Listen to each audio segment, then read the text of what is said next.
Olá, boa noite, bem-vindos ao JA desta segunda, 11 de fevereiro. Vamos aos destaques desta edição. 3 passageiros são baleados durante assalto a ônibus. Alunos de Brumadinho voltam às aulas hoje, 17 dias após a tragédia. A situação do Rio Paraopeba após o rompimento da barragem. Passageiros do metrô da capital denunciam problemas de acessibilidade nas estações. É constrangedor demais, é muito triste, porque fora assim, eu me sinto, sabe, desconfortável.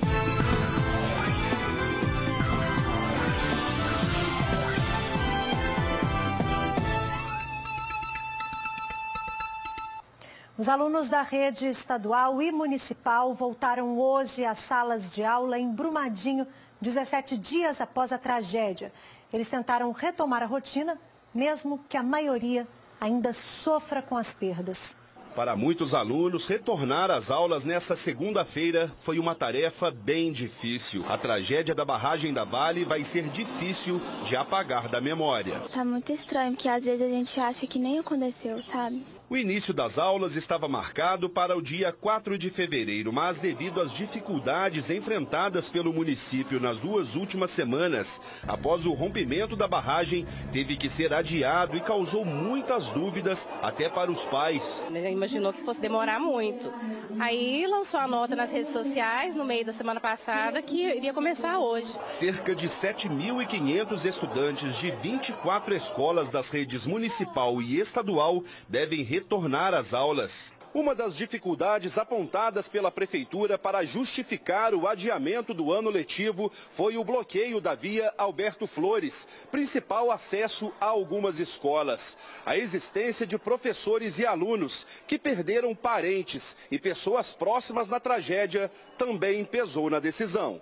Camila, de 17 anos, que ia cursar o 3º ano agora em 2019, morreu na tragédia. Ela trabalhava na pousada que desapareceu na lama. São poucos os alunos que não têm um parente ou um amigo próximo que perdeu.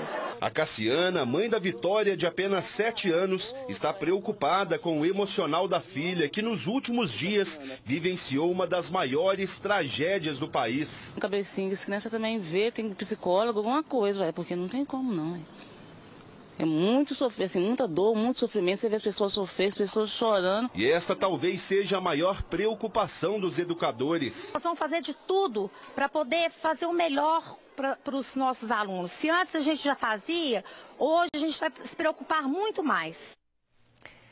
Um rio completamente morto. Essa é a realidade do Rio Paraopeba, um dos principais afluentes do São Francisco.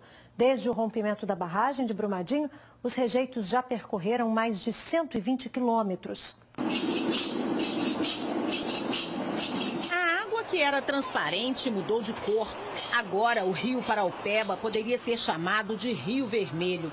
Num trecho de 45 quilômetros da barragem que se rompeu em Brumadinho, dá para ver os prejuízos diretos ao meio ambiente. É os peixes que estão boiando do nosso Rio Paraopeba. E a água que nós estávamos utilizando antes, né, que é a água do rio, nós estávamos usando para banho, para pesca, né? Em São Joaquim de Bicas, na aldeia Pataxó, 2 semanas depois do desastre, as mulheres grávidas tiveram que ir embora e os índios fazem rituais pedindo que tudo volte ao normal.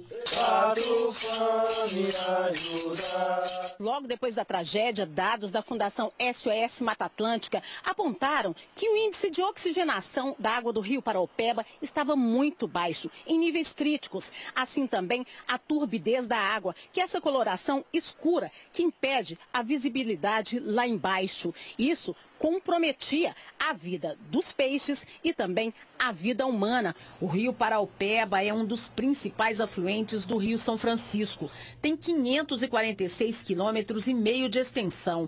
A bacia cobre 35 municípios e a contaminação continua seguindo o curso do rio. A lama de rejeitos já passou por vários municípios. Em Pará de Minas, a prefeitura decretou situação de emergência. O Paraopeba é a principal fonte de captação da cidade. A lama avançou até o município de São José de Varginha, a 120 quilômetros do local do desastre. Hoje o Paraopeba já não está podendo captar água mais, né, por causa desse rompimento. No período de chuva, os nossos reservatórios estão cheios, a gente está com essa tranquilidade hídrica aí para a região metropolitana, mas que afetou outros municípios da bacia do Paraopeba que não estão com a mesma tranquilidade. A contaminação do Paraopeba por metais pesados foi confirmada por análises que têm sido feitas diariamente pelo Instituto Mineiro de Gestão das Águas. Em relação à turbidez, todas as nossas análises desde o dia do rompimento mostram índices acima, né, do limite estabelecido pela norma, especialmente ali até Betim, São Joaquim de Bicas. Além disso, nós, na quarta-feira da semana passada, recebemos do nosso laboratório os primeiros resultados de metais. E nós observamos a ocorrência de metais que a gente não esperava que estivesse no rio, porque a gente esperava que tivesse aqueles que são constituintes do rejeito. E a gente observou, tanto nos nossos dados quanto nos dados da Copasa, chumbo, mercúrio, né, e outros metais aí importantes. Foi definida, então, a suspensão da captação de água, né, do uso de água bruta até o município de Pará de Minas, em Paraopeba. Um instituto investiga de onde vieram os metais encontrados no rio. Se eles não surgiram da lama do minério, de onde eles surgiram.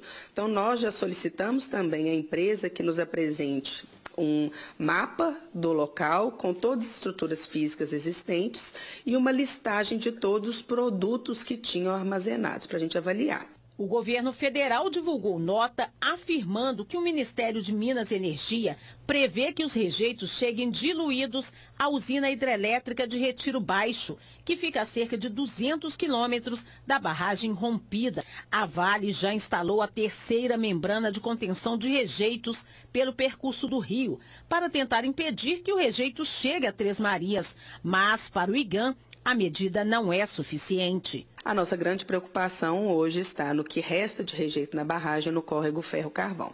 A única forma de conter são barreiras físicas, ou seja, diques, né, e pequenos anteparos que não deixem que esse rejeito chegue até o rio Paraopeba. Isso já foi solicitado à Vale no auto de fiscalização do Núcleo de Emergência Ambiental da SEMAD desde o primeiro dia. A mineradora Vale disse em nota que está monitorando o rio Paraopeba conforme a solicitação da Secretaria de Estado de Meio Ambiente. São 48 pontos de monitoramento ao longo do rio até a foz do Rio São Francisco. São feitas coletas diárias de água e de sedimentos para análises químicas. A turbidez é analisada em 4 pontos. Para conter os rejeitos, foram instaladas mais 2 barreiras entre Betim e Joatuba, antes da usina de Igarapé, além das barreiras de Pará de Minas.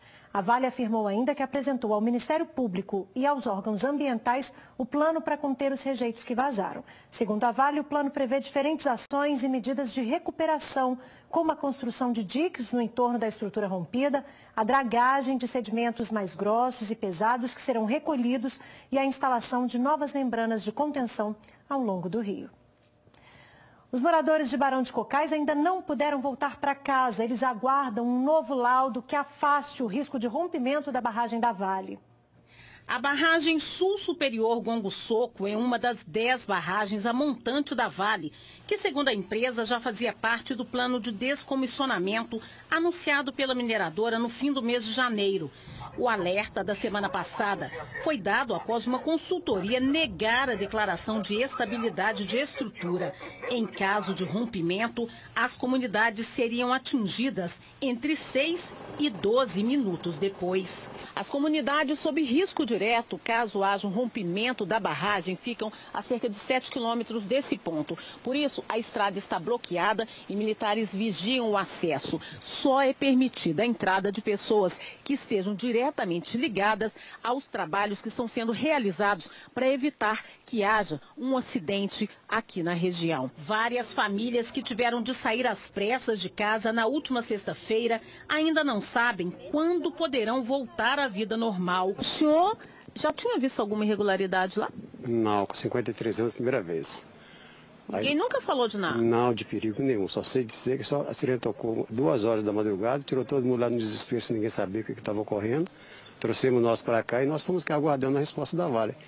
Então nós estamos decidindo aqui voltar para lá com segurança. Maria Clara conseguiu trazer o cãozinho de estimação, mas muita gente teve que deixar os animais para trás. Para 487 moradores das comunidades de Socorro, Tabuleiro, Piteiras e Vila do Congo já são 4 dias de uma rotina totalmente alterada. Segundo a Vale, 31 pessoas se recusaram a deixar as casas. Famílias de outros 7 bairros que ficam próximos do rio São João, que corta a cidade, também estão em alerta. Isso porque, em caso de rompimento da barragem, o nível do rio poderá subir muito depressa. Nesse domingo, uma empresa especializada em análise de estabilidade fez uma nova inspeção na barragem sul superior da mina Gongo Soco. O trabalho foi acompanhado por técnicos da Vale e da Agência Nacional de Mineração. O laudo com os resultados deve sair nos próximos dias, mas pelo menos até lá permanece o alerta de nível 2 para a barragem, o que impede que as famílias voltem para as regiões evacuadas. O comitê de crise que acompanha a situação da barragem Gongo Soco voltou a se reunir na manhã dessa segunda-feira. De acordo com nota da Vale, a empresa vai implantar na mina um equipamento com capacidade para detectar movimentos milimétricos no terreno. Já os animais deixados nas comunidades estão sendo atendidos por veterinários e biólogos que vão aos locais interditados juntamente com a Defesa Civil. Em Itatiaia-Sul, onde famílias também foram retiradas de casa por risco de rompimento de barragem, a ArcelorMittal informou que 3 famílias puderam retornar definitivamente, já que os imóveis estão fora da área de influência da barragem Serra Azul. Atualmente, 28 famílias, 106 pessoas, continuam hospedadas em um hotel de Itaúna. Ainda não há data para a emissão do novo laudo sobre a segurança da barragem.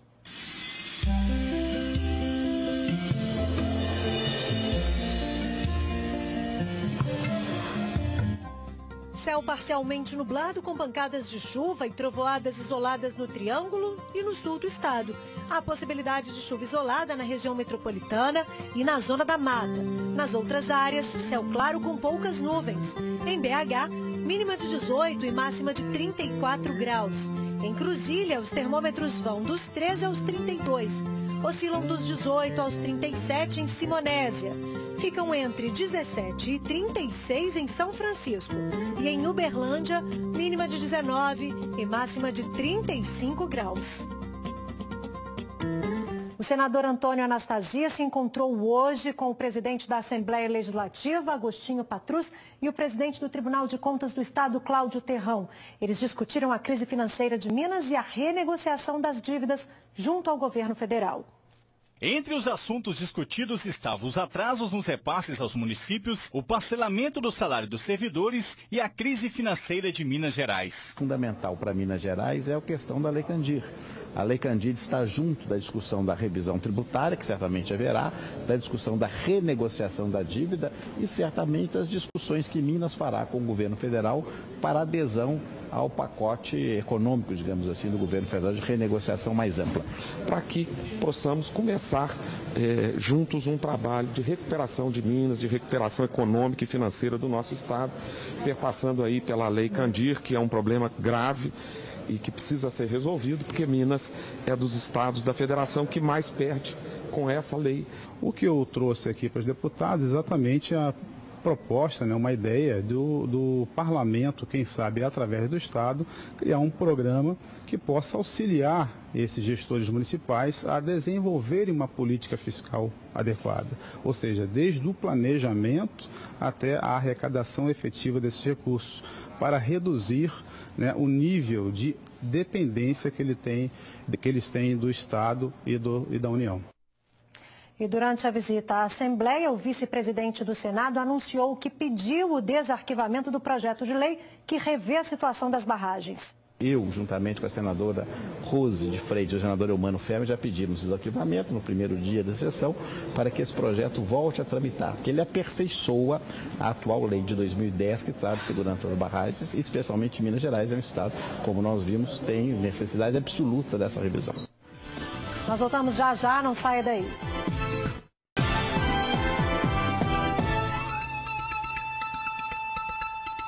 Duas pessoas morreram em um assalto a um coletivo nessa tarde no bairro Monte Verde, em Ribeirão das Neves, na região metropolitana da capital. O ônibus seguia pela rodovia LMG 806 quando os bandidos anunciaram o assalto. Um agente penitenciário que estava no veículo reagiu e atirou. 2 criminosos foram baleados e morreram. Além deles, 3 passageiros também foram atingidos e foram levados para o Hospital São Judas Tadeu. Os passageiros do metrô da capital denunciam um antigo problema: as escadas rolantes e elevadores de algumas estações que estão parados. Com isso, quem precisa ter acessibilidade acaba dependendo de ajuda. Confere aí a denúncia dos telespectadores. Vocês querem aumentar a passagem. Como não aumenta a passagem, pega para os trem tudo, para poder as pessoas não utilizar. Isso é um absurdo. Um monte de dinheiro que essa CBTU ganha, não tem condições de arrumar uma escada. Eu tive que pegar nos braços mesmo, porque não tem como descer, não tem nenhuma rampa. Eu tô com a Larissa, conversando com a Larissa aqui, e ela está com a sobrinha dela que é deficiente visual. Larissa, como é que foi para descer aqui? Muito difícil, porque a gente perdeu até o metrô, porque devagar, como eu não enxergo o Dregal, tu picou ali, quase caiu. Bom, e vamos agora à segunda denúncia. Chegamos até a estação Vilarim e vamos acompanhar a saga aqui da Tainá, né, Tainá? Vamos embora, vamos ver qual que será o melhor acesso. E a gente já pode ver de cara, Porto, não sei se dá para mostrar aí, que a escada rolante está desligada. Olha só, desligada, né, Tainá? É, desligada. Tem uma outra aqui atrás e tem ver se o elevador tá funcionando agora, né? Mas hoje cedo não tava. Bom, além da escada que sobe, a que desce também está parada, né? Como é que é a dificuldade para descer com ela parada? É muito difícil. Já tem mais de uns 5 anos que tem essa escada não funciona. E aí, Tainá, desistiu do elevador? Não tá funcionando. Não tá funcionando? Tem um conezinho lá na porta, tá parado também. E agora tem que subir andando? Agora tem que subir andando. E olha só, um flagrante, olha só, um cadeirante que precisa ter acesso à parte de cima nesse momento. Está com dificuldade. Olha só o que ele passa o cadeirante. É constrangedor demais, é muito triste, porque, por assim, eu me sinto, sabe, desconfortável, porque a gente, com necessidade, a gente precisa, às vezes, nem que seja de uma escada rolante, eles não têm culpa, eles vieram a prontidão a me ajudar, isso pra mim é desconfortável, porque eu me sinto que estou atrapalhando ele. Acessibilidade é direito. Nós entramos em contato com a CBTU, mas não tivemos retorno. E daqui a pouco, logo depois do intervalo, você vai ver como foi o primeiro encontro dos conterrâneos do Vale do Jequitinhonha aqui na capital. Eu volto já já.